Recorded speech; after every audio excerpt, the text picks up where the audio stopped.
Right now? I don't think there is such thing, however there are commentaries on how many people are experiencing it and how much easier it is to initiate the process. Given that spontaneous risings have occurred in some cases due to pain and suffering, I am led to believe that it is overall humanity state along with state of our planet that is prompting on mass risings. Of course internet has had its influence with curiosity, but that aside, rising once upon a time was a long practice. It was deemed blessing and it still is to have kundalini activated. The struggle is common regardless of demographics, however I am inclined to believe that simpler cultures would have easier time with it as opposed to sick Western societies burdened with attachments, identification, pleasures of the body, image etc. There would be much more to shed and much more to struggle. For 1K is integrated in some cultures, so naturally they are more accustomed to the phenomenon to start with.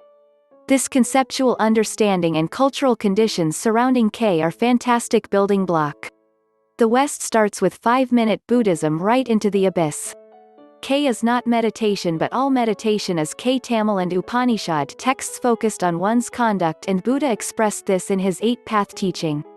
This yoga thing is a derivative of K. Once K begins its climb, kriyas and mudras are in abundance and one realizes that K is spread across all cultures, but West has forgotten it.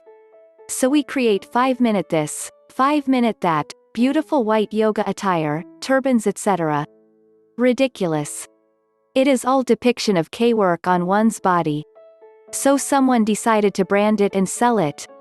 Struggle is in resistance to let go, obstacles that come into the path of rising energy. Everything is up for hospital-grade scrub. Every cell. That is a lot of work. Add to that fizzy drinks, soap operas, fast food and occasional anti-madness pill and you are going to feel being skinned alive.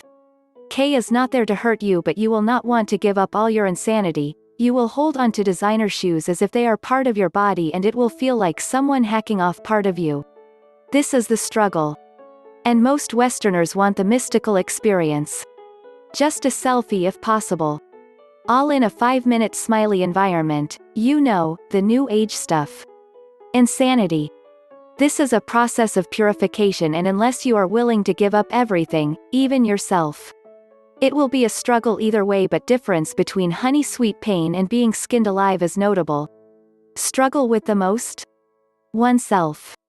K is a unique experience in you as you. I believe it is there to help in times of extreme suffering. To purge one of impurities and make one survive. Some Christians would undergo extensive prayers, fasting, isolation etc., suffer extremely to awaken the snake. After all, snake is deemed as wisdom in Christian community. Wise like snakes and gentle like pigeons. There is absolutely nothing to fear, but fear will emerge as your false inner life starts dying.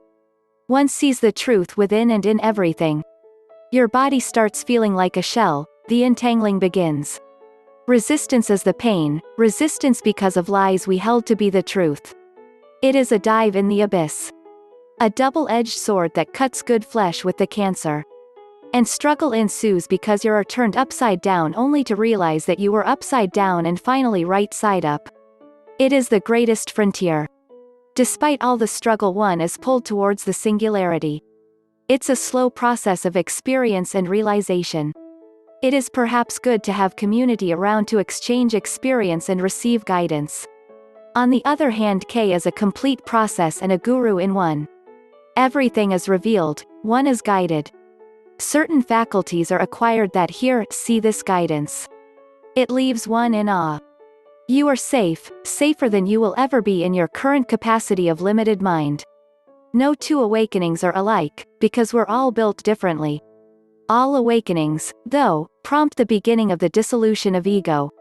For most people this dynamic process takes decades or even lifetimes to complete, depending on one's history, karmic influences, etc. Traumas and attachments must be cleared, the nervous system must continuously adapt itself to support higher states of consciousness, and one's psyche must identify and integrate any parts of itself that have been fragmented or disowned. The process is not for the faint of heart, but it need not present a struggle. The more the awakening person can resist letting the ego try to control the process and instead simply allow it to unfold, the less suffering they will create for themselves. Kundalini Shakti is inherently intelligent and will bring up the appropriate issues at the appropriate time, whether they are physical, mental, emotional or something else. It is best to trust that she knows what she's doing.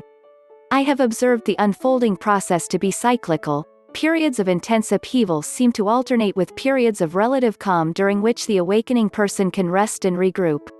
Practices such as yoga, meditation, Ayurveda and the healing arts, as well as working with a skilled spiritual teacher, can help keep us balanced and make the process more efficient. It is also helpful to seek out a sangha, spiritual community, of others on the path to share insights and support. They're probably struggling with finding a parking place for their boat-like SUV, the one with the Save the Planet stickers all over it. Then there's the struggle getting the barista at Starbucks to get their 1,000-word order right for the most complicated coffee drink on earth while they talk on their cell phone, which they dialed the moment they walked in the door, at a volume so high they don't even need a phone.